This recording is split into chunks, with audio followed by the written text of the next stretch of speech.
So I just found out the technician did not pour out the lubricant to find out how much was in the new compressor. He only poured out of the old compressor. He did not thoroughly read and follow all his instructions. I just had him here.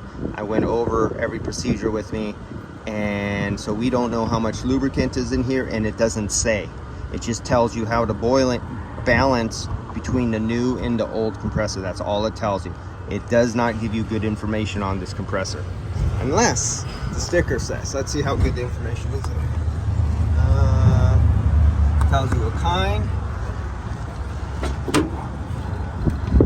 he has to leave, and it just says synthetic oil, part number, and it does not give how much refrigerant oil is in there.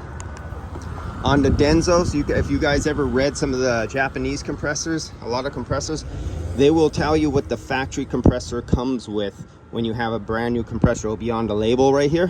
And so if it says 210 milliliters or 90 milliliters or something, at least you know what's in there. You know you have too much or too little.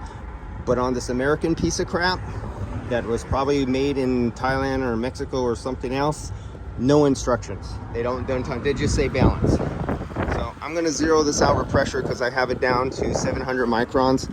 He's taking it overnight. We have it disconnected, and he's gonna take it off and do the oil pour out tomorrow, and I'll come back tomorrow for him.